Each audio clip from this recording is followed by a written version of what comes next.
Alhamdulillahirrabbilalamin bihi nasta'in ala umurid dunya waddin.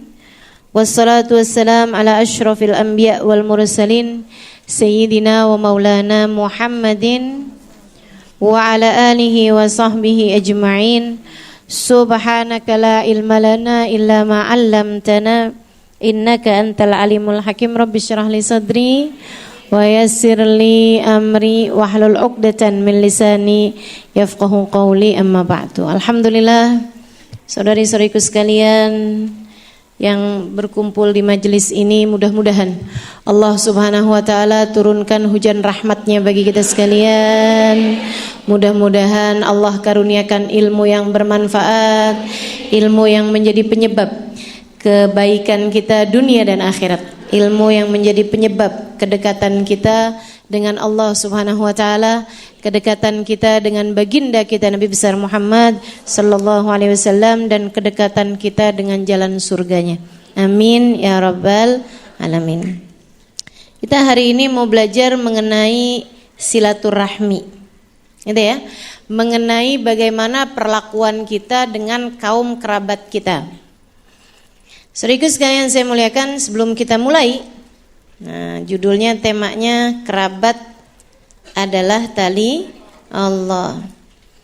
Dalam risalah akhlak kepada sesama, mengenai akhlak kita kepada kaum kerabat kita, saudara-saudari kita, paman bibi kita, orang yang masih ada hubungan rahim sama kita, kaum kerabat kita.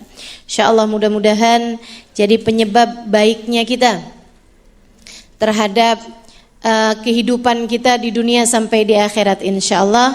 Amin ya rabbal alamin. Dan sebelum itu, untuk lebih manfaatnya ilmu kita akan baca, niat belajar bersama-sama, kita akan fatihahkan, kirimkan fatihah kepada para arwah dari para ulama-ulama kita. Semoga dengan keberkahan mereka Allah Subhanahu wa taala karuniakan kepada kita ilmu yang manfaat. Amin. Mari kita baca. Ibu kalau bareng-bareng bacanya apal apa enggak apal? Apal ya? Yang apal berapa banyak? Banyakan yang enggak? Ya udah kalau gitu ikut saya aja. Bismillahirrahmanirrahim. Nawaitu ta'allum wa ta'lim wan naf'a wal intifa' wal mudzakarah wat tadhkir wal ifadah wal istifadah wal hitha 'ala tamasuk bi kitabillah wa sunnati rasulillah sallallahu alaihi wa alihi wa sallam wa du'a ilal huda wa dilalata 'alal khair ibtigha'a mardatih wa qurbih wa thawabih wa husnil khatimah ma'al lutfi wal afiyah wa salahil akibah birahmatika ya arhamar rahimin.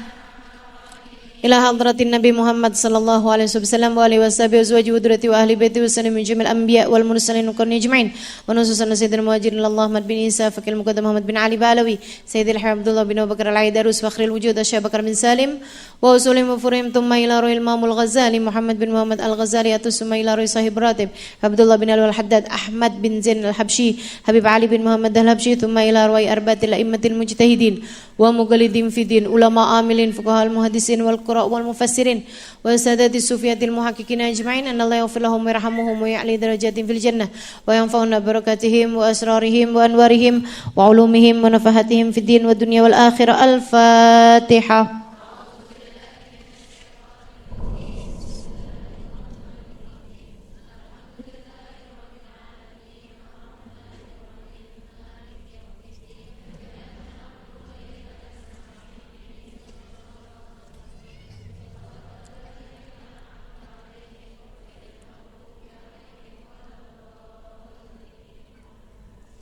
Taqabbalallah minna wa minkum, taqabbal ya karim. Teman-teman saya sekalian yang saya muliakan, yang dimaksud dengan kerabat dalam istilah silaturrahim, gitu ya. Ini yang banyak bergeser maknanya di negeri kita. Teman-teman saya sekalian, rahim yang dimaksudkan dalam silaturrahim, rahim yang dimaksudkan di situ adalah rahim, teman-teman saya sekalian. Artinya kandung, artinya kandungan. Rahim, teman-teman saya sekalian, kita bilang gimana? Udah ada gerakan di rahimnya. Rahim yang dimaksudkan di situ adalah kandungan. Kan gitu ya? Kita juga suka bilang, itu saudara kamu sekandung apa bukan? Kan gitu ya? Nah, itu sekandung tuh maksudnya serahim apa bukan? Begitu kan? Maka kalau ada istilah silaturrahim, artinya adalah hubungan yang terjalin karena adanya rahim, adanya persaudaraan, adanya urusan kandungan di sana. Maka yang dimaksudkan dengan rahim dalam arti silaturrahim, orang yang kita harus punya sambungan dengannya. Silah itu artinya sambungan. Artinya kita nggak boleh putus, teman-teman saya sekalian. Nggak boleh putus. Kalau sama teman bisa putus, boleh putus. Kan gitu ya? Kalau kita rasa, wah saya temenan sama dia kok bikin saya jadi nggak bener nih. Teman kita nih kok ternyata nauzubillah misalnya gitu ya, kena narkoba nih. Boleh nggak kita putus? Boleh, malah terkadang hukumnya bisa jadi wajib kalau kita tahu bahwa kita akan terpedaya, kita akan terkena dampak dari kejahatan orang tersebut. Nah itu kita wajib putus, teman-teman saya sekalian. Tapi kalau sama rahim, sama kerabat, kita nggak boleh putus, harus ada silah, harus ada hubungan. Jadi nggak ada ceritanya dia sih dulunya saudara saya. Dulunya sih dia kakak saya, sekarang udah jadi mantan. Ada begitu? Kagak ada. Jelas ya? Jadi yang namanya silaturahmi tuh yang harus selalu silah, harus selalu tersambungkan, yang ada kekerabatan sama kita, yang gak ada ceritanya menerima mantan. Teman-teman saya sekalian, mohon maaf, suami ada mantan apa enggak? Ada mantannya. Maka nih bukan yang rahim nih. Sebab yang namanya rahim tuh harus silah. Enggak boleh kotak, enggak boleh putus, enggak boleh bercerai, enggak boleh jadi mantan. Teman-teman sekalian saya muliakan, maka siapa yang dimaksudkan dengan rahim? Yang harus kita silah, yang harus kita sambung. Yang pertama, yang sekandung sama kita. Maksudnya orang yang kita bapaknya sama bapak kita sama ibu kita adalah juga orang yang bapak dia sama ibu dia sama.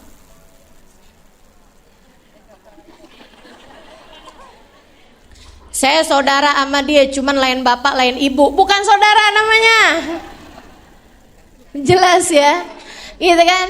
Ini saudara si adik saya, tapi lain bapak lain ibu. Apalagi laki sama perempuan nih. Kita sih bukan apa-apa, hubungan saya adalah abang adik sama dia. Dia adik kamu? Iya adik saya, cuma lain bapak lain ibu. Gak ada adik namanya, itu adik-adikan, abang-abangan, ya kan? Maka teman-teman saya sekalian, yang dimaksudkan dengan kerabat di situ adalah yang nomor satu, yang bapak dia sama bapak kita itu sama, salah. Iya benar. Bapak dia sama bapak kita sama, ibu dia sama ibu kita sama. Itu namanya sekandung, itu namanya rahim. Yang paling kuat. Kemudian yang berikutnya, yang kita sama dia satu bapak walaupun enggak satu ibu. Yang kita sama dia satu ibu walaupun tidak satu bapak. Kemudian yang sudah itu siapa? Nih, anak-anak yang lahir dari saudara kita. Ya, sepupu. anak-anak yang lahir dari saudara-saudari kita. Nah, itu baru benar. Makanya kalau mau jawab itu dipikir dulu. Udah jawab paling keras salah juga. Saya bully itu nanti. Baik, anak dari saudara-saudari kita namanya tuh yang kedua ya. Jadi yang pertama adalah saudara. Saudaranya yang sekandung, lebih akrab. Al-akrabul akrab. Kan itu ya? Dahulukan yang terdekat dari yang dekat. Nah, ini saya mau sampaikan yang terdekat, yang sekandung, kemudian yang sebapak, kemudian yang seibu. Kenapa yang sebapak lebih dekat? Karena benihnya dari dia. Gitu kan ya? Nah, itu jadi sebapak, kemudian seibu. Kemudian selain daripada itu teman-teman saya sekalian, kerabat adalah anak saudara kita. Apa tadi namanya? Kemudian yang sesudahnya, kerabat adalah yang ibu kita lahir satu rahim dari dia, juga yang bapak kita lahir satu rahim dari dia. Ayo mikir. Siapa itu? Tante, om, iya benar. Paman, bibi, benar juga. Encang, encing, benar juga. Apa? Wah, iya benar teman-teman sekalian. Nah itu ya, jadi orang yang ayah dan ibu kita satu kandung sama mereka atau satu saudara sama mereka, baik itu sekandung ataupun sebapak ataupun seibu. Jadi itu yang dekat, yang terdekat saudara kita. Kemudian yang sesudahnya ponakan kita, kemudian yang sesudahnya lagi paman bibi kita. Yang sesudahnya yang kita udah boleh kawin sama dia, walaupun itu kerabat tapi udah terhitung jauh. Ya. Yang kita udah boleh kawin sama dia. Kalau kita sama saudara kita boleh kawin apa enggak? Kita sama ponakan kita boleh kawin apa enggak? Kita sama paman bibi kita boleh kawin apa enggak? Enggak. Itu enggak boleh putus. Teman-teman saya sekalian, itu talinya nggak boleh putus, sama sekali kita nggak boleh putus sama dia. Dunia, selama kita hidup di dunia nih nggak punya alasan untuk putus hubungan sama mereka,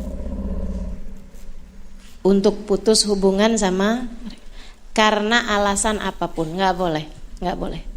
Jadi sekalian, nah sesudah itu yang kita boleh kawin sama dia, berarti siapa itu? Anaknya paman bibi kita udah kawin, udah boleh kawin sama dia.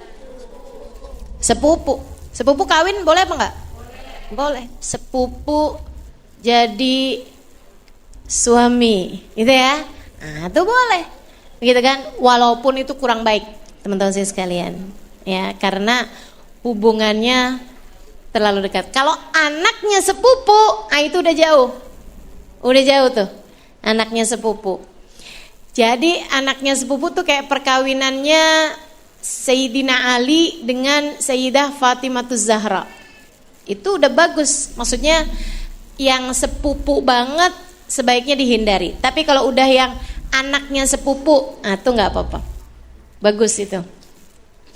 Kalau sepupu banget, itu Imam Ghazali bilang dalam kitabnya, terlalu dekat hubungannya, apalagi kalau bapak sama bapak, saudaraannya. Maksudnya sepupuannya itu dari arah bapak sama bapak, gitu ya. Bapak sama bapaknya bersaudara. Bapak dia sama bapak kita bersaudara, kita kawin sama sepupu kita, yang bapak dia adalah paman kita, begitu kan? Dari sebelah bapak. Nah, ini teman-teman saya sekalian, dikhawatirkan anaknya kurang pinter. Biasanya suka begitu, katanya Imam Ghazali. Nah, jadi udah deh, cari yang lain aja dah. Kita kawin sama orang lain aja anak kita belum tentu pinter.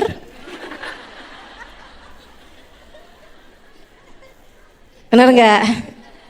Apalagi meresikokan diri dengan kawin sama sepupu. Tapi kalau udah telanjur kawin gimana? Ya udah nggak apa-apa, Bismillah, ya nggak? Bismillah, Bismillah. Kenapa kamu kawin sama sepupu? Dia doang yang mau.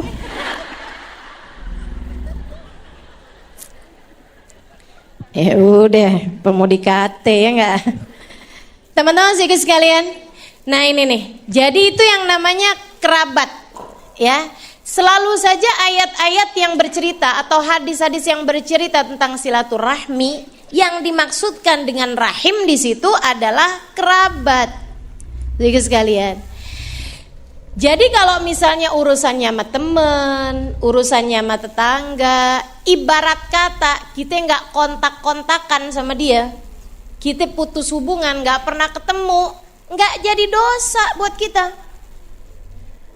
Emang kita bisa seumur hidup temenan sama dia dan terus nyambung? Ibu-ibu saya tanya nih, temen zaman TK masih berhubungan nggak?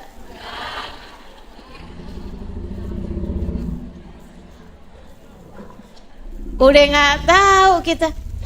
Ini saya sampaikan karena banyak banget orang tuh yang suka nanya sama saya kayak begini, Ustadzah diundang reunian. Gimana ya Ustadzah, saya tuh bingung. Kalau saya datang reuniannya dalam rangka buka bersama bulan puasa. Kalau saya datang, saya jadinya akhirnya buka puasanya enggak sama keluarga, yang akhirnya kemudian sholatnya kadang juga suka berantakan, sholat tarawehnya akhirnya jadi enggak jelas, gitu kan ya. Kemudian juga yang lebih masalah lagi, saya ketemu sama yang bukan mahram, mantan. Saya nggak lagi mau nyebut mantan loh ini. Emang ibu-ibu ada yang kalau reunian ketemu mantan? Baru tahu saya. Tuh kalau urusannya kayak begitu, hadir reuniannya bisa haram loh itu. Takutnya CLBK.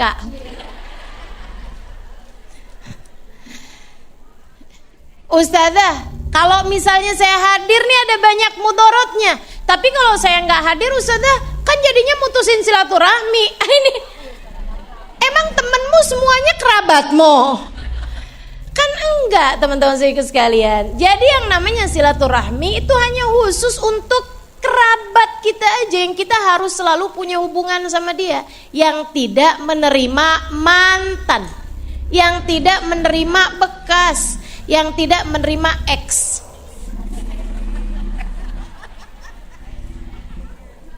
X. Kalau teman masih bisa nerima X, kan gitu ya. Suami masih bisa menerima X. Nah ini tapi kan kalau saudara nggak ada X-nya, teman-teman sekalian.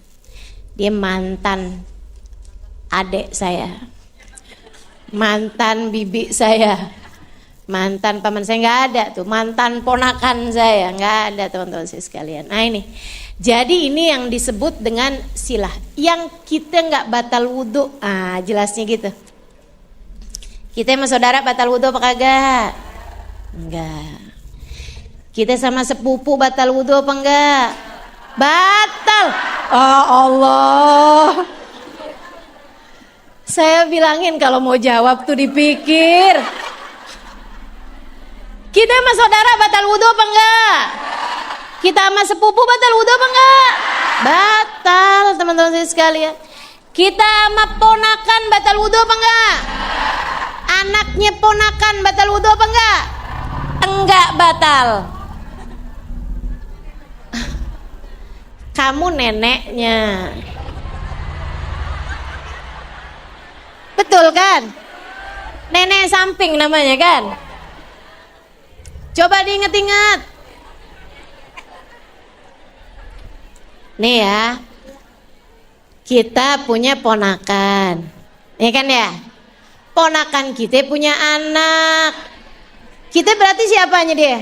Nenek. Kayak saya sama anak ponakan saya tuh, kan saya neneknya. Saya nggak batal wudhu, teman-teman saya sekalian. Apa itu cucu kita gitu. Tuh kerabat kita tuh, yang kita nggak batal wudhu sama dia. Jadi sekalian, kita maipar batal wudhu apa enggak? Batal. Jelas ya? Nih, jadi yang disebut dengan silah dalam rahim, silaturahim, orang yang kita harus punya hubungan sama dia. Gak boleh istilahnya orang Betawi kematian obor. Ya, gak boleh kita gak punya sambungan. Gak boleh. Kita harus punya sambungan sama dia. Itu sama saudara kita, ponakan kita terus ke bawah, gitu kan ya? Saudara kita terus ke bawah, misalnya anak dia, cucu dia gitu.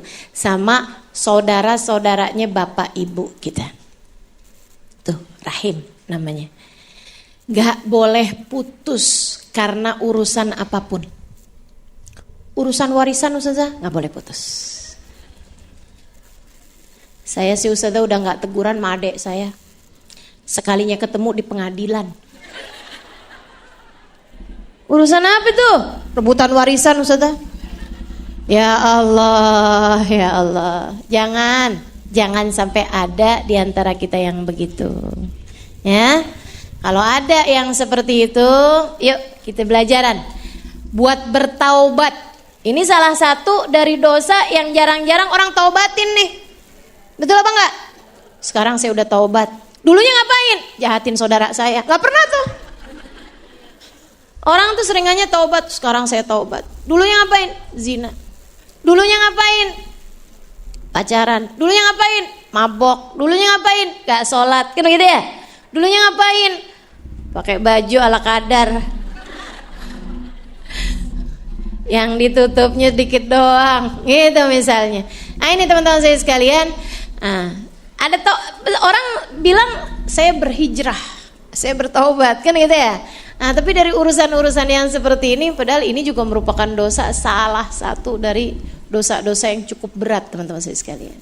Kita sambung lagi hubungan kita dengan kaum kerabat kita. Insya apa fadilahnya kalau kita nyambung dengan kerabat kita? Maksudnya selalu jaga hubungan sama kerabat kita, selalu sayang sama kerabat kita nih. Apa fadilahnya?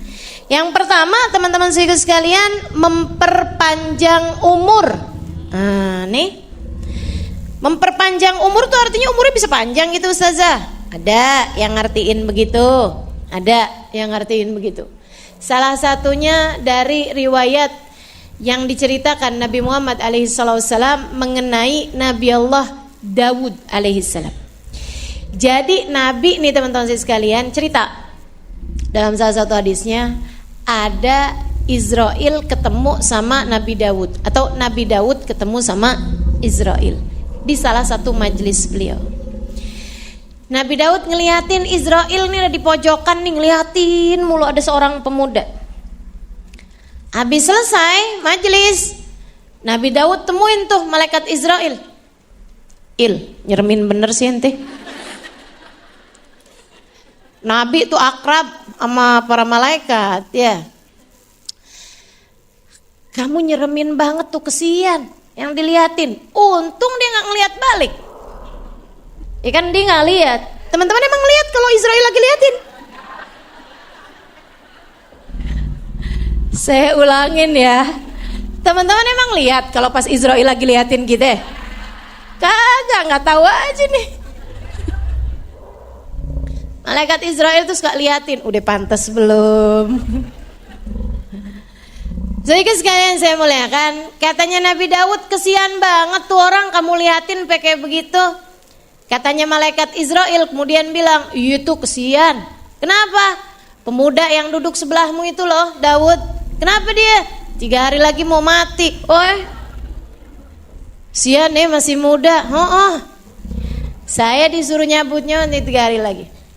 Selang berapa lama? Kira-kira dapat 2 minggu gitu. Nabi Daud ngeliat tuh pemuda masih ada. Hidup lagi kagak mungkin.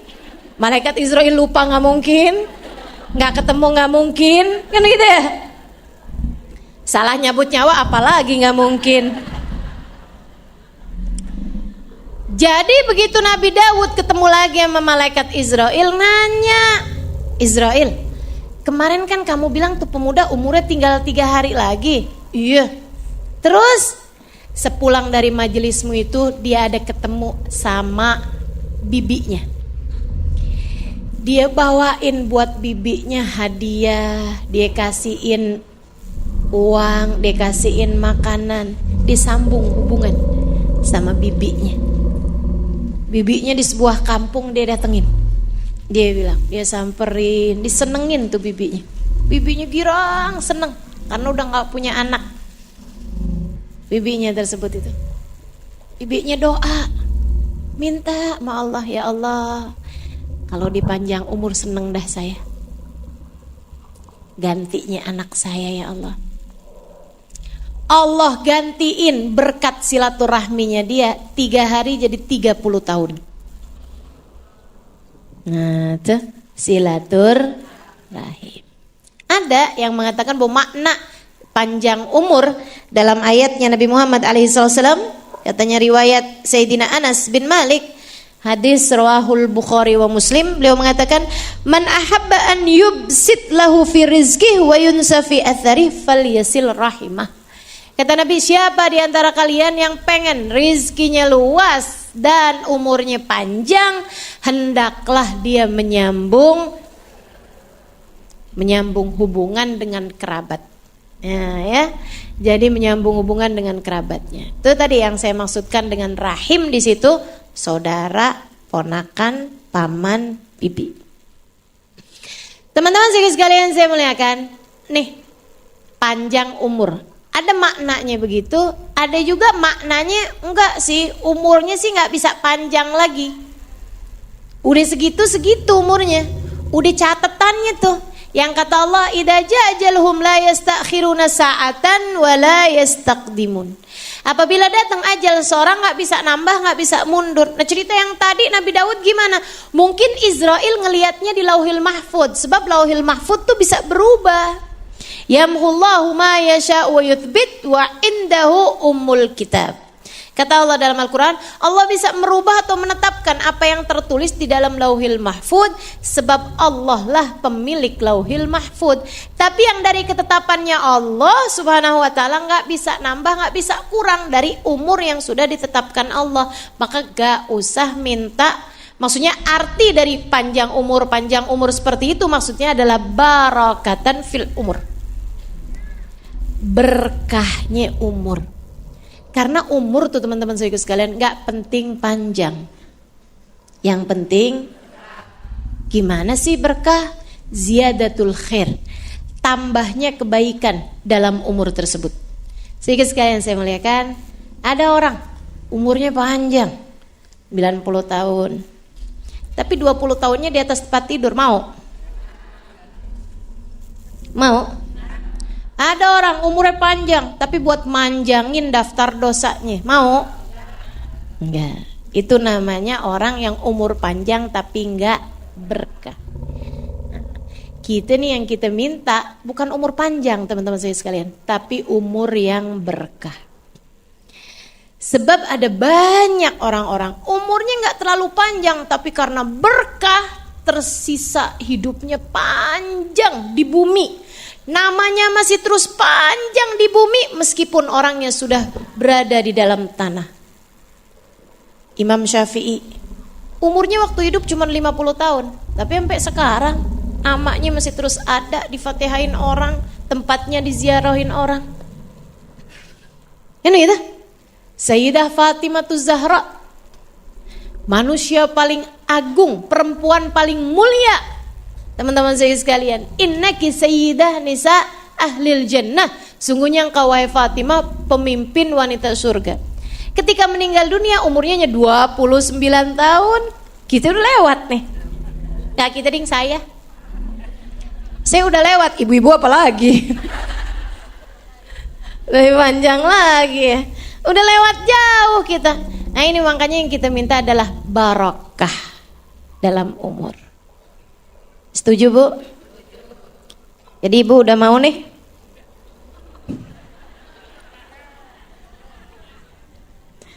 Belum ya, karena masih mau berbekal insya Allah.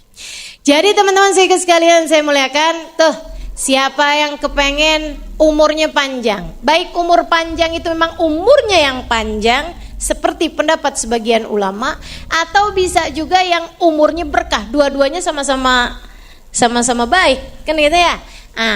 Kita kalau kepengen seperti itu, maka sambung silaturahmi. Kaum kerabatmu baikin, saudara-saudaramu baikin, gitu. Kemudian yang kedua fadilahnya lagi teman-teman saya sekalian. Fadilahnya adalah untuk memberkahi rizki.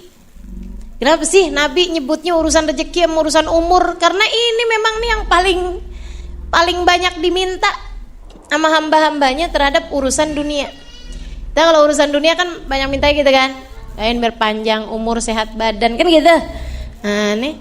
Jadi teman-teman saya sekalian, ini juga Nabi Muhammad bilang siapa yang kepengen rizkinya lapang dan umurnya panjang, hendaklah dia jaga hubungan dengan kerabatnya. Maka saudara sekalian, jagain hubungan, baikin sama saudara. Walaupun dia gak berbuat baik lagi sama kita, gak ada urusan. Kenapa gitu? Karena yang kita minta bukan balasan dari dia. Yang kita minta adalah balasan dari Allah. Berupa apa? Rizki yang berkah, umur yang panjang. Rizkinya lapang, rizkinya cukup. Kalau lagi perlu ada aja gitu. Nah nih, rizki yang berkah tuh bukan yang banyak gitu, yang ampe luber-luber, yang ampe duitnya kagak ada serinya, belum dipotongin duitnya. Bukan yang begitu teman-teman sekalian. Bukan yang kemudian ampe bisa kebeli gitu kan, pesawat terbang. Enggak yang begitu. Bukan yang rumahnya ampe orang kalau datang nyasar-nyasar, perlu pakai map di rumahnya, dari gedenya rumahnya. Enggak gitu. Jadi yang namanya rizki yang lapang, rizki yang berkah, rizki yang luas teman-teman saya sekalian, bukan yang kayak begitu. Rizki yang lapang yang dimaksudkan dengan silaturahmi nih bisa memperluas rizki kalau perlu ada. Kita kepengen pergi majelis gak numpang sama orang, Allah kasih kendaraannya, enak, betul gak? Tuh. Kita kepengen gak diributin lagi sama tagihan sewa rumah, Allah kasih duitnya, gitu.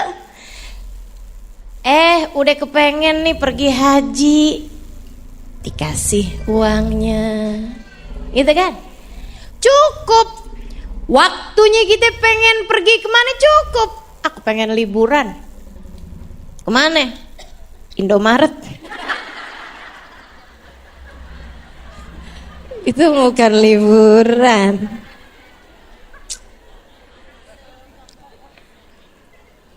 Waktunya pengen liburan kemana kayak gitu, jalan-jalan gitu ya, ada duitnya. Itu namanya rizki yang lapang teman-teman saya sekalian. Pengen ganti tas, ada duitnya. Pengen ganti sepatu, ada duitnya. Pengen kawinan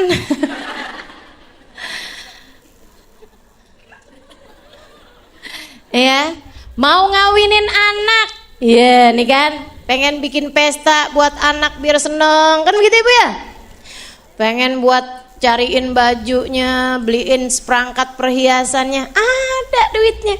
Kenapa gitu? Suka nyambung silaturahmi. Nah tuh, jadi orang yang silaturahminya tersambungkan, kebutuhan-kebutuhan dunianya akan terpenuhi.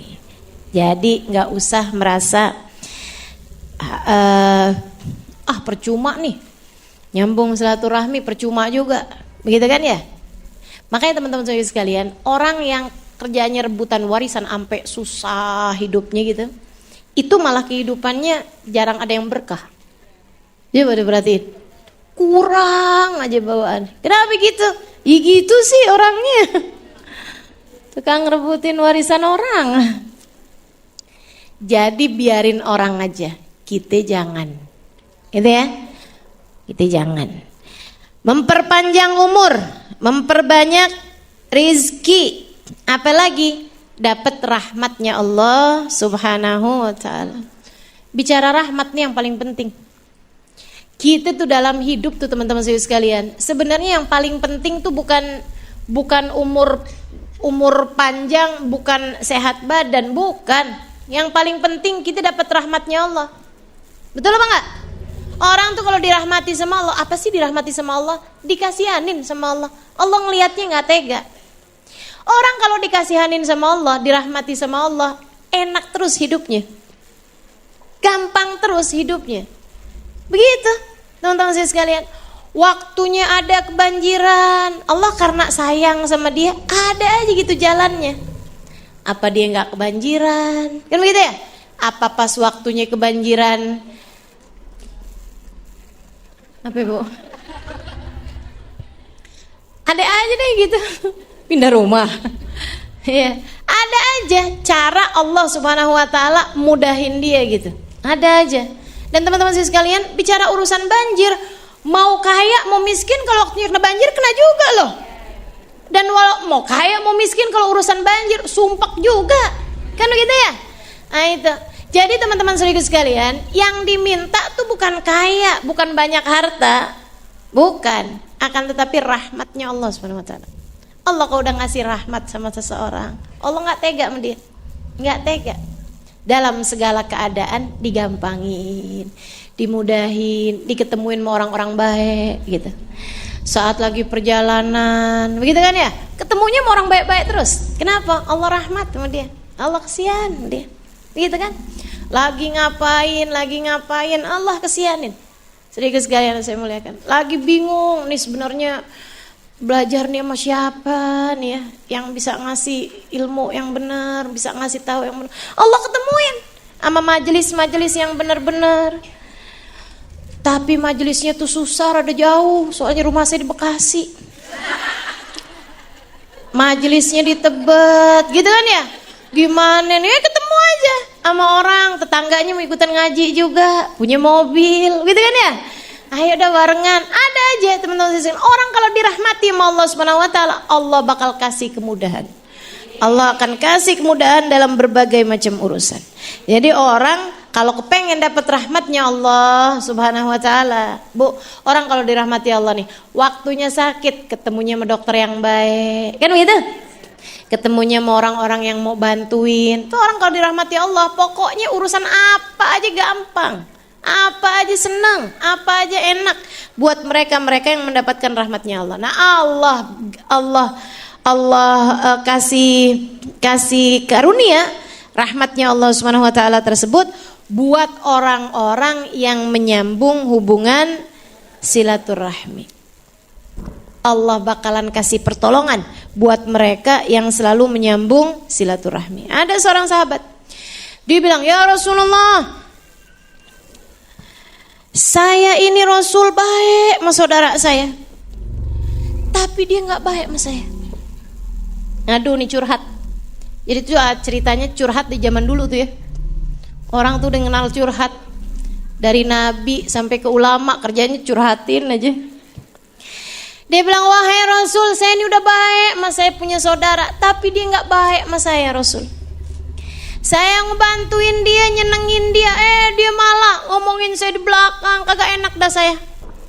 Gimana nih Rasul?" Nabi Muhammad bilang, "Kalau emang bener yang kamu omongin, kadang-kadang soalnya itu cuma perasaan kita doang." Makanya Nabi udah bilang, kalau bener yang kamu omongin, itu sama aja dengan kamu sedang menyuapi saudara kamu pasir panas. Kita nyuapin saudara kita pasir panas, sembuhin. Dia kemudian bukannya nerima, tapi malah nyemburin. Akhirnya malah kita yang gak enak kan gitu ya. Teman-teman sekalian, Nabi mengibaratkannya seperti itu, tapi katanya Nabi, tenang, innallaha dhahirun 'alaik. Allah pasti akan selalu menolongmu. Gitu. Artinya bahwa walaupun kamu lagi dijahatin sama saudaramu, sama kerabatmu, tetaplah baik kepadanya, sebab di saat kamu baik sama saudara-saudara kamu, itu teman-teman sekalian, Allah enggak akan melupakanmu dengan kemudahan-kemudahan darinya. Enggak apa-apa. kita dijahatin sama keluarga kita, nggak apa-apa. Yang penting jangan kita yang berbuat jahat sama dia. Betul? Betul. Walaupun teman-teman saya sekalian, kalau kita bilang, kenapa ya saya dijahatin mulu? Coba dilihatin. Jangan-jangan nih bukan kita yang dijahatin mulu nih, tapi kita yang selama ini kurang baik sama dia. Kadang-kadang emang suka ngelihatnya diri kita kan sama yang bagus-bagusnya aja nih, ya kan? Coba balikin, coba tanyain. Saya kalau jadi saudara saya gituin dia, kira-kira enak gak ya? Selama ini apakah saya sudah pantas menjadi seseorang yang disayang sama saudara saya? Ternyata pas kita lihat, saya sih suka mikirnya kayak begini. Saya kalau jadi orang lain ngadepin saya, bingung gak tuh? Gak bingung ya? Saya suka bayangin kalau saya jadi orang lain, nih, terus ngadepin orang namanya Halimah Idrus, kayak gini modelnya nih, kayak saya gini nih, kira-kira saya akan disayang atau disebelin? Nah itu saya suka mikirnya kayak begitu. Kalau buat melihat perlakuan saya kepada orang lain, saya ini kira-kira pantasnya disebelin apa disayangin, gitu kan ya? Gak usah nyaut, ya, saya lagi mikir sendiri gitu kan. Kalau apa-apa tuh saya suka mikirnya kayak gitu. Nah ibu-ibu jangan mikirin saya, ibu-ibu mikirin diri ibu sendiri. Coba ibu bayangin, kalau ibu jadi orang lain ngadepin dirimu, kira-kira dirimu ini pantas disayang apa pantas disebelin gitu. Jelas? Nah, tuh ya. Sebab orang tuh kalau misalnya dia udah buat baik sama orang lain, udah bener, tingkahnya udah bener, akhlaknya udah bagus, tapi ternyata kemudian orang tersebut tidak membalas kebaikannya, malah justru berbuat keburukan. Nih sama Nabi Muhammad dikasih tahu, nggak apa-apa kata Nabi, sebab Allah akan tolong kamu. Nggak usah minta pembelaan. Lagi ada ini nih, lagi ada apa namanya, slack sama saudara kita, gitu ya, lagi ada konflik sama saudara kita. Jangan kemudian main kubu-kubuan, main perang antara Cina sama Amerika. Jangan teman-teman saya sekalian, ntar takutnya kena virus corona. Enggak usah, jangan. Jadi kalau kemudian ada yang nggak enak, dicarikan solusinya. Jangan kemudian kita main yang ini ngebloknya ke sini, yang ini ngebloknya ke sini. Jangan. Siapa yang mau diblok-blok itu saudara kamu, satu rahim sama kamu. Kamu sama dia pernah berada dalam rahim yang sama. Masa mau main kayak begitu? Jangan teman-teman sekalian, sambung. Kemudian fadilahnya yang berikutnya, ini fadilah urusan akhirat. Apa itu? Dukhulul jannah, masuk surga. Sebab Nabi Muhammad bilang, la yadkhulul jannah qati' rahim.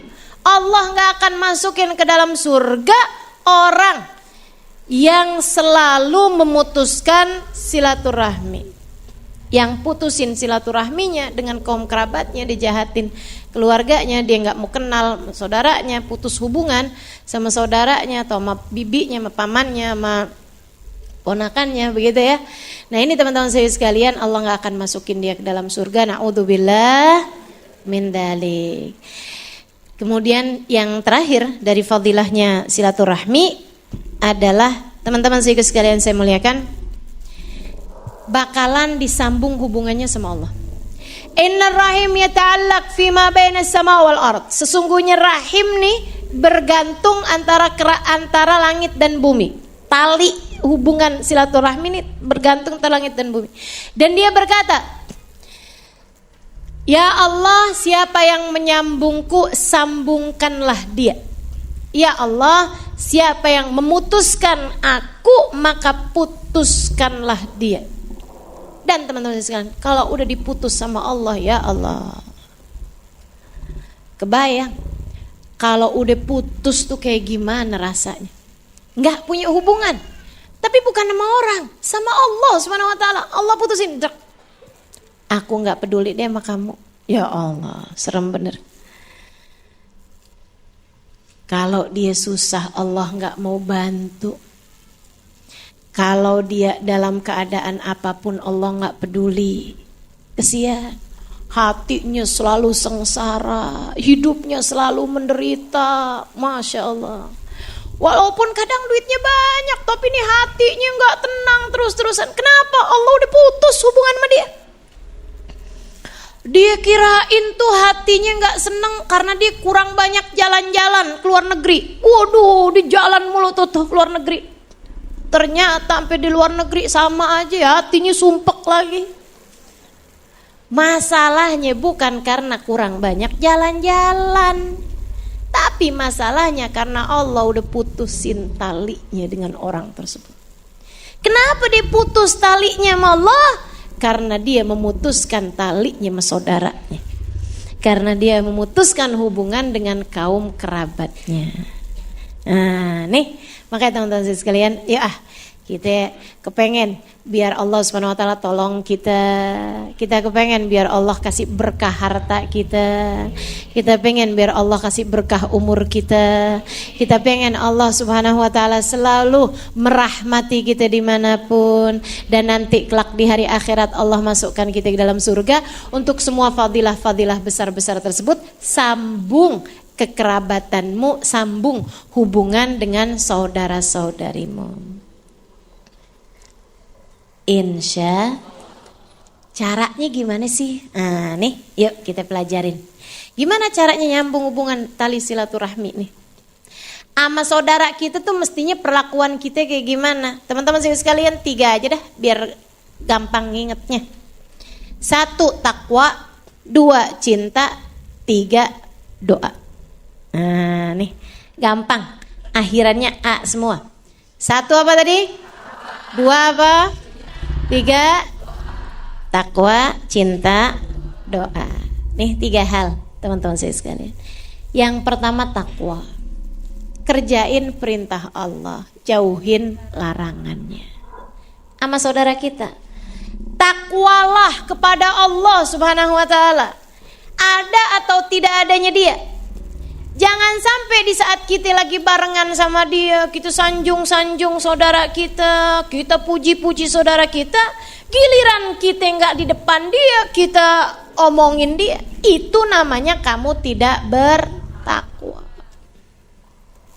Yang takwa sama Allah Subhanahu wa taala, jangan hak dia kita ambil walaupun dia nggak tahu. Teman-teman saya sekalian, punya adik misalnya nih, punya adik ketika waktunya yatim, maksudnya dia masih kecil, teman-teman saya sekalian, orang tua kita udah nggak ada, misalnya gitu ya. Kalau kita makan hartanya si adik kita nih, dia nggak tahu sekalipun.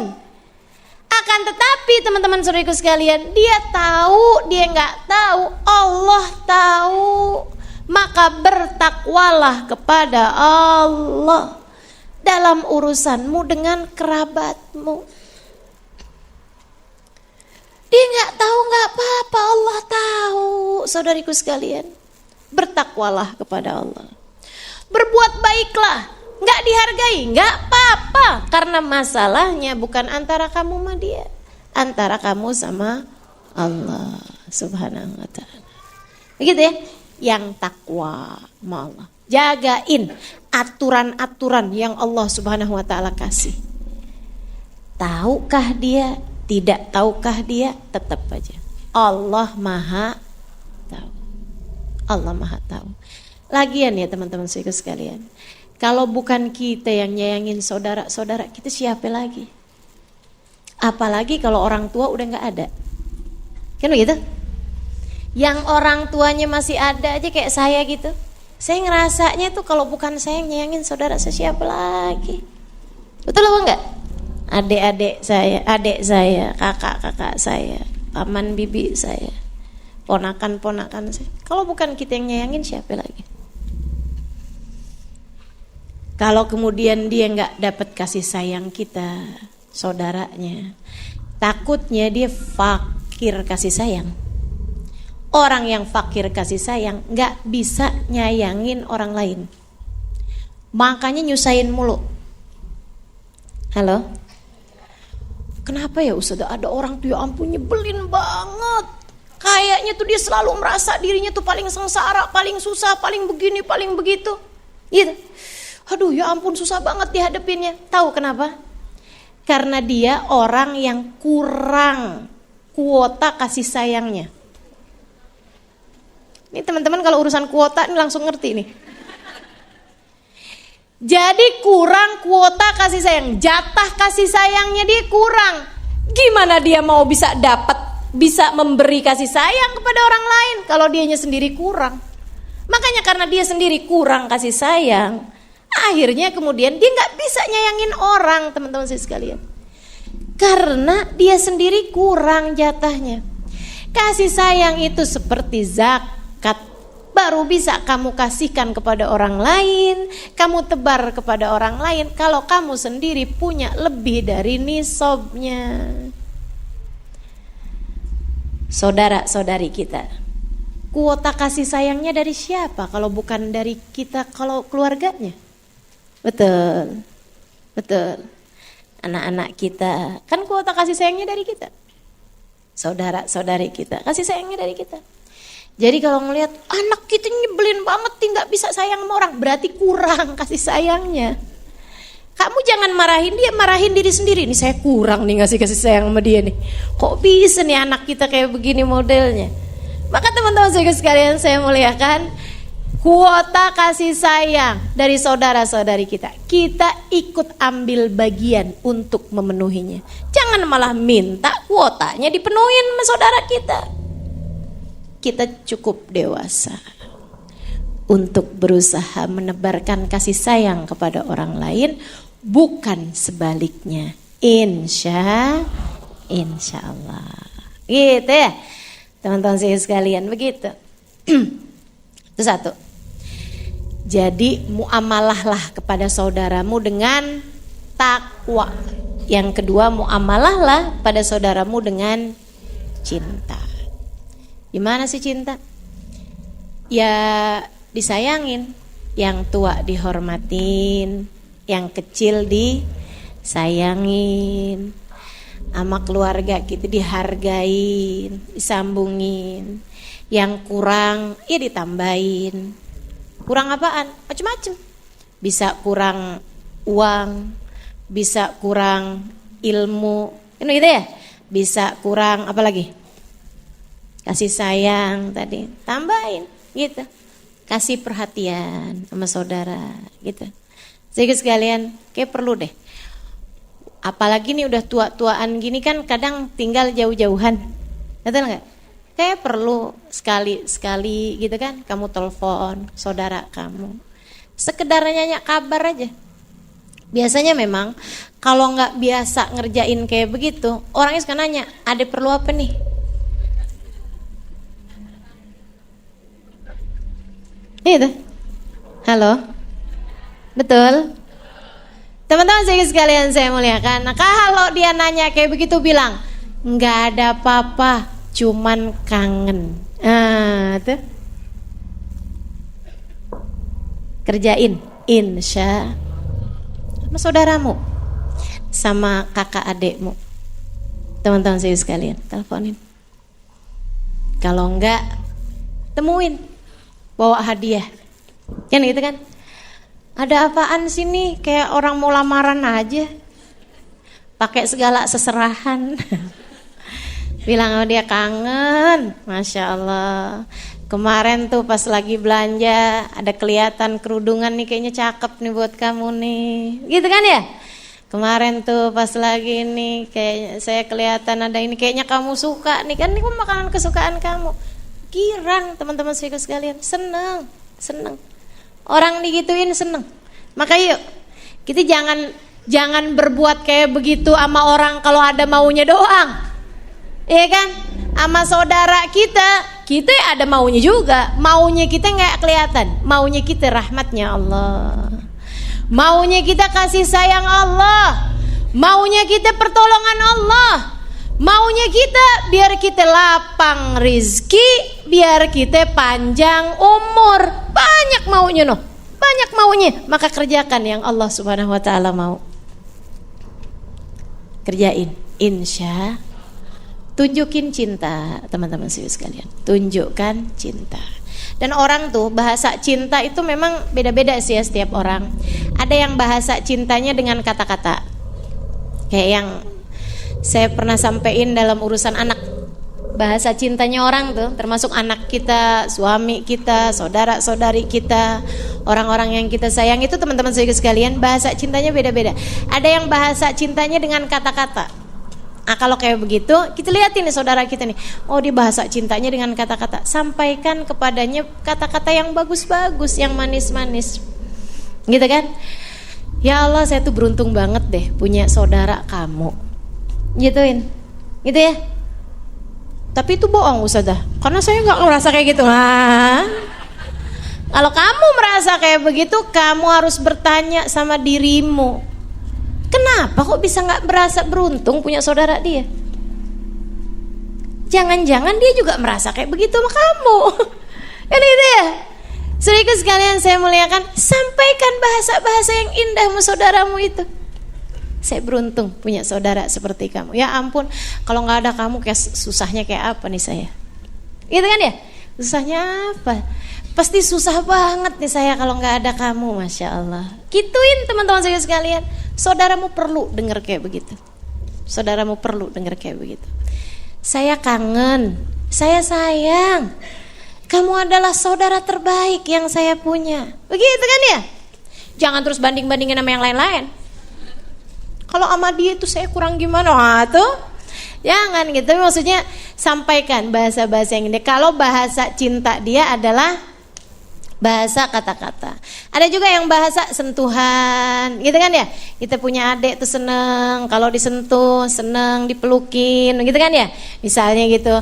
Tapi ya ada umur-umurnya juga, teman-teman saya sekalian. Kita punya abang main cium-cium. Nah gitu juga kan gitu. So, ada juga yang bahasa cintanya itu adalah dengan hadiah. Kata Nabi Muhammad, tahadau tahabu, saling beri hadiahlah kalian, maka kalian akan timbul cinta. Kemudian lagi ada yang bahasa cintanya adalah pelayanan. Maksudnya kita bantuin, kita ikut mikirin, gitu ya. Kita ikut mikirin, kita ikut bantuin, begitu ya. Nah, ada tuh yang kayak begitu. Maka silahkan lihat-lihatin. Ada juga yang bahasa cintanya adalah waktu. Waktu. Dia senang kalau bisa barengan, gitu kan ya. Waktu bahasa cintanya. Nah ini maka teman-teman sekalian, kita berikan tiap orang cinta kita kepada mereka ya secara umum sih kata-kata dan hadiah yang itu memang yang secara umum menunjukkan kasih sayang selain daripada bantuan berupa moral, gitu kan ya. Lagi ada yang sakit, kita kasih support, kita kasih dukungan, gitu kan ya. Jangan pas saudaranya sakit, paman bibinya sakit kita bilangin. Bener sih bilanginnya. Bi, kemarin tuh saya diajarin mau Ustazah Halimah. Katanya kalau sakit kita disuruh baca kulhu 200 kali sehari. Katanya nih, kalau kita sembuh dosa-dosa kita diampunin. Kalau bibi mati, bibi mati dalam keadaan syahid. Bibinya tinggal bengong aja. Tapi kan saya sakitnya cuman flu. Yes. Siapa tahu virus corona. Ya Allah. Ini sih minta diapain nih ponakan kayak begini nih. Nah gitu ya. Nah nih yang perlu dukungan kita dukung, perlu support apa aja yang bisa kita kerjain, kita kerjain. Gak ada yang hilang. Tidak ada yang hilang. Semua kebaikanmu tidak ada yang hilang. Teman-teman saudaraku sekalian, tidak ada yang hilang. Dari dunia sampai di akhirat. Bahkan saya dapetin sebuah hadis, ada beberapa dosa yang segera dibalesnya di dunia sebelum di akhirat.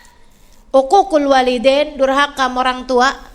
Kan kita lihat kan, durhaka sama orang tua cepet banget balasannya. Birru abakum tabirrukum abnaukum. Berbaktilah kamu sama orang tua, anak-anak kamu bakalan bakti sama kamu. Itu balasannya paling cepet banget.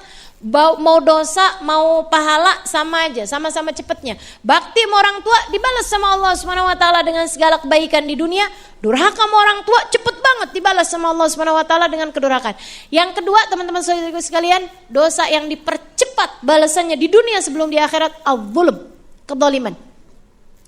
Makanya yang bakar-bakar hutan, yang korupsi, berbuat kezaliman kepada rakyat, enggak usah khawatir. Liatin aja. Dari dunia sebelum di akhirat, Allah pasti sudah akan kasih DP balasannya. Dari dunia nih, sebelum di akhirat.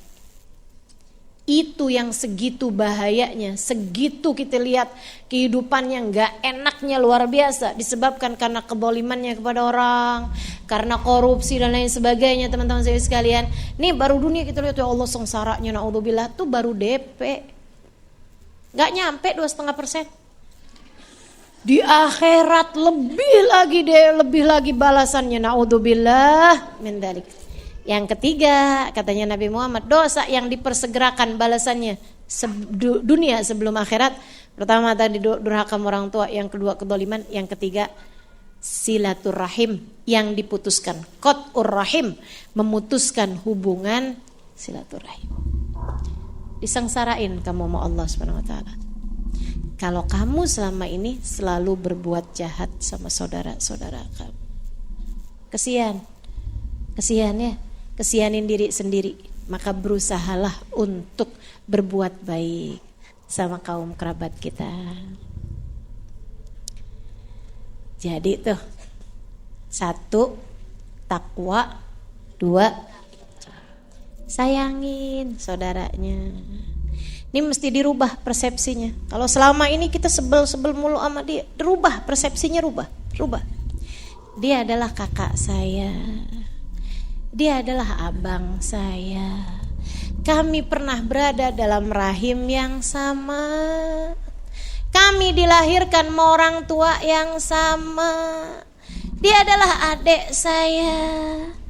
Dia adalah orang yang dilahirkan dari rahim yang sama. Dia adalah ponakan saya, anak saudara saya. Dia adalah paman bibi saya, saudaranya bapak ibu saya.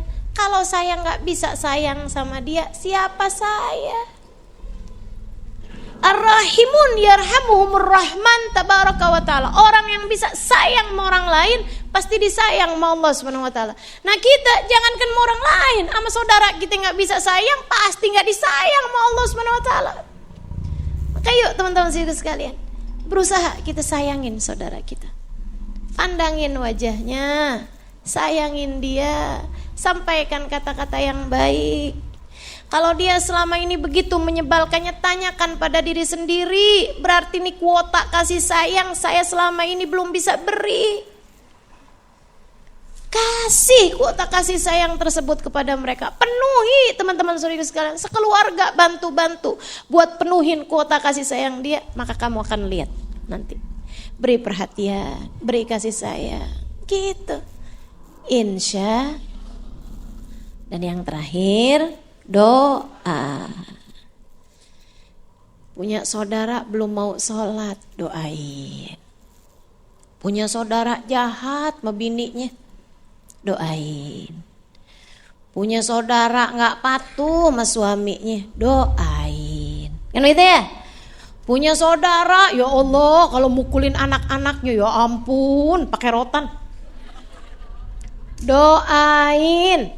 Selain daripada tegur dengan cara baik-baik. Nah, yang ketiga ini juga bukan main-main, teman-teman sekalian. Doain.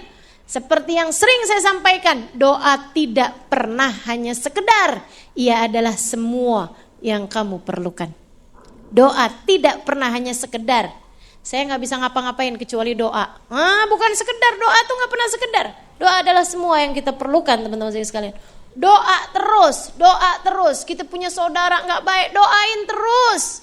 Kita punya saudara nih, misalnya ada yang jadi pejabat tapi tukang korupsi, doain terus. Kita punya saudara kena narkoba, doain terus teman-teman saya sekalian, terus. Kita punya saudara sholatnya belum rapi, doain terus. Kita punya saudara auratnya belum ditutup rapi, doain terus. Bukan dengan dikata-katain, sayangin. Ada satu hari orang nunjukin sama saya foto, Ustazah nih lihat. Saya liatin, serem bener. Pakai baju renang, pegang botol bir di depan perempuan, di depan kolam renang. Saya bilang, saya nggak mau lihat. Aurat kan? Dia bilang, Ustazah, ini saudara saya. Kayak gimana hati nggak sedih liatnya Ustazah? Ya Allah. Dia udah kabur dari rumah Ustazah. Udah gak ada lagi bersama dengan kami kakak-kakaknya. Orang tua kami meninggal dunia, dia kemudian jadi kayak begitu. Mungkin merasa sedih, merasa gak ada lagi yang sayang sama dia. Kabur dari rumah. Kami gak bisa ngubungin siapa-siapa. Satu hari saudaranya kirimin foto, temennya kirimin foto ini. Kita cari Ustazah, gak ketemu. Apa yang harus dilakukan? Saya bilang sama dia, tetap cari, satu. Kedua, doain. Ketiga, saya bilang, kalau nanti ketemu, yang insya Allah nanti ketemu, saya bilang, nanti kalau kamu ketemu, jangan pernah singgung-singgung masalah aurat dia, sholat dia, ibadah dia. Tapi sepanjang waktu di saat dia bersama dengan kamu, saya bilang bersama dengan entah siapapun dari saudaranya, penuhin kasih sayang dia. Tanyain kamu gimana kabarnya, sehat apa enggak, apa yang sakit, misalnya kayak gitu ya. Udah makan apa belum, kamu pengennya gimana, bagaimana perasaanmu, dan seterusnya. Saya sampaikan kenapa orang bisa begitu sedih, begitu menyebalkan, begitu terjerumus dalam jurang maksiat dan sebagainya. Karena dia merasa hatinya itu begitu banyak yang gak enak teman-teman sekalian. Hati ini kayak tempat. Kalau kamu banyak penuhin sampah yang dimasukin, lama-lama busuk, baunya busuk, dan itu akan tampak dari perlakuan yang tidak baik. Maka kalau ngelihat orang perlakuannya kurang baik, berarti kalau memang hatinya banyak sampah. Nah, gimana biar sampahnya itu keluar? Kan gitu. Gimana biar hatinya gak banyak sampah? Dikeluarin. Gimana caranya? Makanya jangan dipendem apa-apa itu ya. Apa-apa tuh jangan dipendem. Curhat gitu Ustazah. Curhat ke orang lain.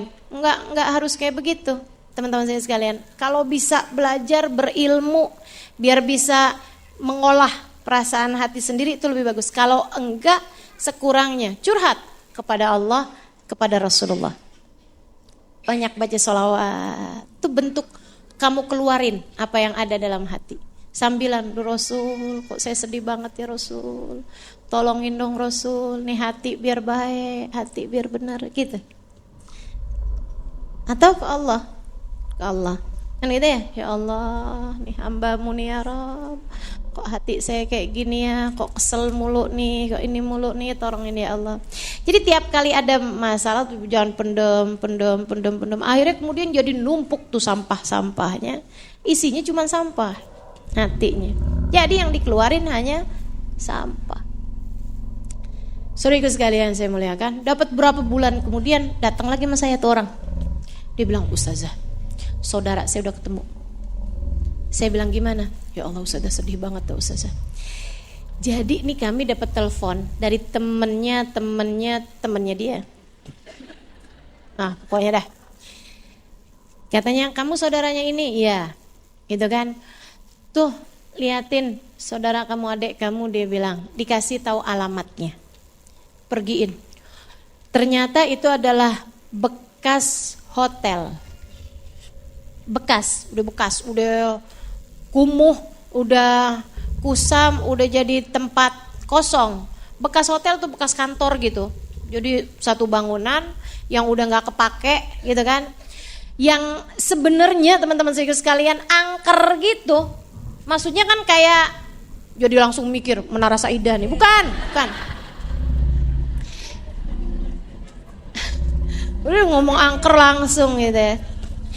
Sedikit sekalian, akhirnya dia bilang, pergiin ustadzah, saudara saya ustadzah, ya Allah, lewatin tempat-tempat yang benar-benar kumuh dengan maksudnya gedung itu tuh udah yang benar-benar bau kencing, kayaknya ada orang gila juga tinggal di situ, ada orang narkoba ini apa segala macem. Dia bilang sampai kakak saya dikasih lihat gitu kan, tanya-tanya sama orang di situ yang lagi narkoba, lagi apa gitu. Dia bilang kenal nggak sama ini gitu kan. So, akhirnya ada yang ngasih tahu juga. Dia bilang dia buka satu kamar. Adeknya nih udah berbusa-busa tanpa ada selembar benang pun di tubuhnya. Narkoba, overdosis. Teman-teman saya sekalian, dalam keadaan udah kayak begitu. Dia ambil sama dia, buka dia laki-laki kan, dia bukain sebagian bajunya, pakai nutupin si adeknya. Dia ambil adeknya udah kurus, padahal cantiknya luar biasa. Kurus, dia ambil sama dia, dibawa ditaruh gitu, dibopong sama dia tuh si adeknya, bawa pergiin ke rumah sakit. Teman-teman sekalian, saya bilang sama dia, udah deh kamu tinggal kerjain apa yang saya sampaikan waktu itu. Yang sekarang udah ketemu. Nah, saya sih berharap dengan saya ceritakan kita doain bareng-bareng. Mudah-mudahan bisa kembali ke jalan Allah Subhanahu wa taala. Karena teman-teman saya sekalian, apalagi kok orang tua udah meninggal dunia, anak-anak jadi beban mereka. Kan begitu ya? Kalau kemudian anak pada enggak akuran, anak pada beranteman, anak pada berada di jalan yang salah, itu orang tua dalam kuburnya sedihnya luar biasa. Sedihnya luar biasa. Ibu-ibu bayangin aja sekarang, yang pada punya anak, ibu udah meninggal dunia, anak-anak kemudian nggak akur, saling mencelakakan satu sama lain, saling nggak peduli sama lain, kayak apaan sedihmu. Nah, nih. Maka teman-teman saya sekalian, yuk kita sambung kerabatan kita sama saudara kita, tunjukin sayang kita sama dia, tunjukin betapa dia berharga buat hati kita, betapa dia adalah hadiah yang Allah Subhanahu wa taala berikan dalam kehidupan kita. Kalau dia sedang menyebalkan, itu adalah disebabkan karena banyaknya sampah-sampah yang ada di dalam hati dia. Keluarin. Jadilah tempat curhat yang baik baginya. Bagaimana perasaanmu, Dek? Bagaimana perasaanmu, Kak? Ayo Kak, cerita sama saya Kak. Nggak apa-apa kok Kak, saya nggak akan menghakimi, saya nggak akan berbuat buruk sama kamu. Ayo coba gimana? Tanyain. Jadilah sahabat yang baik buat saudaramu. Seperti yang tadi saya sampaikan, nggak ada yang hilang. Allah talinya akan terulur untukmu. Allah Subhanahu wa taala akan membuatmu berada dalam keridhaan Allah Subhanahu wa taala selagi kamu menebarkan kasih sayang kepada siapapun yang ada di atas muka bumi ini, terutama mereka-mereka yang masih kerabat sama kita. Doain terus saudara-saudaramu. Saat kamu berada dalam tempat-tempat yang mustajab, doain. Maka ya teman-teman sekalian, kita akhiri majelis kita dengan kita baca suratul Fatihah sambil masing-masing bayangin saudara-saudaranya, sambil masing-masing bayangin ponakan-ponakannya, bayangin kaum kerabatnya, sambil minta sama Allah, ya Allah sayangi aku dan sayangi mereka semua. Ya Allah, limpahkan keberkahan-Mu padaku dan kepada mereka semua. Ya Allah, saudara-saudara saya ya Allah, kasihani mereka ya Allah. Berikan jalan hidayah-Mu untuk kami semua ya Allah. Jadikan kami sebaik-baik saudara bagi saudara-saudara kami, sebaik-baik bibi bagi ponakan-ponakan kami, sebaik-baik nenek bagi cucu-cucu kami, sebaik-baik ponakan bagi paman bibi kami. Jadikan kami ya Allah hamba yang tercinta di sisi-Mu ya Allah. Jadikan kami perempuan-perempuan yang soleha. Kami tahu hidup kami adalah ujian. Mampukan kami untuk dapat menjalaninya dengan cara yang terbaik. Ya Allah, jika selama ini kami gagal menjadi saudara yang baik bagi saudara-saudari kami, Ya Allah, di sisa umur yang ada, jadikan kami saudara yang baik bagi kaum kerabat kami ya Allah. Jadikan kami ya Allah saudara yang baik bagi orang-orang yang ada di sekeliling kami ya Allah. Jadikan kami hamba-Mu yang solehah. Jadikan kami ibu yang solehah. Jadikan kami anak yang solehah. Yang jadi istri, jadikan ia istri yang solehah. Allahumma ya Allah, kepada Engkau kami mohon, pandang kami semua dengan pandangan kasih sayang-Mu. Ya Allah, dosa-dosa kami dengan kaum kerabat kami, kata-kata kami yang tidak menyenangkan bagi mereka, bentakan, omelan, dan apapun dari perlakuan-perlakuan kami terhadap saudara-saudara kami mohon padamu. Ampunilah pada saat ini juga ya Allah, dan izinkan kami menjadi saudara yang baik bagi saudara-saudari kami. Ya Allah, ya Allah, ya Allah, penuhkanlah hati kami dengan kasih sayang-Mu. Dengannya kami dapat menyayangi siapapun. Ya Allah, penuhkan hati saudara-saudari kami dengan kasih sayang-Mu. Dengannya mereka dapat menyayangi siapapun. Ampuni dosa kami, ampuni dosa mereka ya Allah. Tutupi aib-aib kami, tutupi aib-aib mereka ya Allah. Bawa kami ke jalan-Mu, bawa kami semua ke jalan-Mu ya Allah. Dan kumpulkan kami bersama dengan mereka kelak di hari akhirat nanti ya Allah. Ala hadhihi niyah wa bikulli niyatin salihah jami'ah syamilah ila hadratin Nabi Muhammad sallallahu alaihi wa ala alihi wa sahbihi wasallam. Al-Fatihah. Bismillahirrahmanirrahim. Alhamdulillahirabbil alamin. Arrahmanirrahim. Maliki yaumiddin. Iyyaka na'budu wa iyyaka nasta'in. Ihdinas siratal mustaqim. Siratal ladzina an'amta 'alaihim ghairil maghdubi 'alaihim waladdallin. Amin. Taqabbalallahu minna wa minkum. Taqabbal